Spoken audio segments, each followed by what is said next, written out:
अस्सलामुअलैकुम। आज मैं आप लोगों के साथ बहुत ही मज़ेदार से मीठे और नरम गुलगुले की रेसिपी शेयर कर रही हूँ। मैं इसे गुड़ के साथ तैयार कर रही हूँ। इसमें बहुत सी वेरिएशंस हैं। मेवन कम्युनिटी में बहुत ज़्यादा शौक से खाए जाते हैं।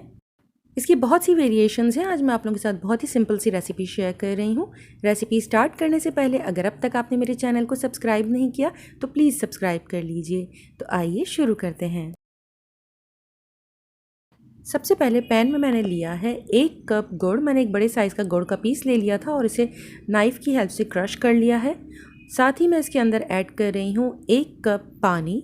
दोनों चीज़ों को बस इतनी ही देर कुक करना है कि गुड़ बहुत अच्छी तरह से पानी के अंदर डिज़ोल्व हो जाए। इसकी कोई 1 या 2 तार की चाशनी तैयार नहीं करनी है, सिर्फ गुड़ को पानी के अंदर डिज़ोल्व करना है। जैसे ही गुड़ पिघल जाए आप इसे चूल्हे से हटा लें और इसे ठंडा होने के लिए छोड़ दीजिए। गुलगुले का बैटर बनाने के लिए मैंने लिया है 1.5 कप चक्की का आटा या फिर होल व्हीट फ्लावर। आप इसे मैदे के साथ भी बना सकते हैं। अब इसमें थोड़ा थोड़ा कर मैं गुड़ की चाशनी ऐड करती जा रही हूँ और इसे अच्छी तरह से मिक्स कर रही हूँ ताकि इसके अंदर बिल्कुल भी कोई लम्प ना रहे। एक साथ सारी चाशनी ऐड मत कीजिएगा, ऐसा ना हो कि आपका बैटर बहुत ज़्यादा पतला हो जाए। हमें इसका थिक और थोड़ा स्टिकी सा बैटर प्रिपेयर करना है। हो सकता है कि आपको इतनी जो चाशनी हमने प्रिपेयर की है इसके अलावा भी थोड़े से पानी की ज़रूरत पड़े, तो आप इसमें मज़ीद प्लेन वाटर ऐड कर दीजिएगा। और अगर आपको लग रहा है कि थोड़ा सा पतला हो गया है तो आप थोड़ा सा इसके अंदर आटा ऐड कर दीजिएगा। और इसकी कंसिस्टेंसी आप वीडियो में देख सकते हैं कि किस तरह का हमें इसका मिक्सचर रेडी करना है।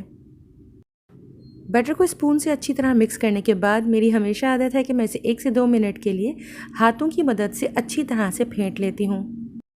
इस तरह से बैटर में इलास्टिसिटी भी आ जाती है और तमाम लम्प्स भी रिमूव हो जाते हैं। इसे रेडी कर कवर कर दें और तकरीबन आधे घंटे के लिए रेस्ट दे दें। और अगर आप रमज़ान में इसे सुबह तैयार कर रहे हैं तो इसे कवर कर फ्रिज में रख दीजिए। इफ्तार से पहले इसे निकालें और इसके अंदर मैंने ऐड किया है आधा चाय का चम्मच बेकिंग सोडा और इसे मैं बहुत अच्छी तरह से मिक्स कर रही हूँ। आप इसमें गुलगुले के बैटर की कंसिस्टेंसी को चेक कर सकते हैं।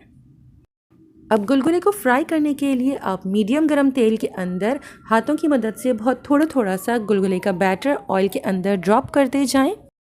कढ़ाई में एक वक्त में बहुत ज़्यादा गुलगुले फ्राई मत कीजिएगा क्योंकि इनकी साइज़ तेल में जाने के बाद डबल हो जाती है और अगर इन्हें स्पेस नहीं मिली तो ये आपस में जुड़ जाएंगे। स्टार्ट में इसे टच मत कीजिएगा। जैसे ही ये थोड़ा सा नीचे से ब्राउन होने लगे और अपनी शेप को होल्ड कर लें तब आप इसे स्पून की मदद से टर्न करते जाएं और हर तरफ से इक्वली ब्राउन होने तक फ्राई कर लें। आंच ज़्यादा तेज़ नहीं होनी चाहिए, अदरवाइज़ जैसे ही आप इसे तेल में डालेंगे ऊपर डार्क कलर हो जाएगा और अंदर से थोड़े कच्चे रह जाएंगे।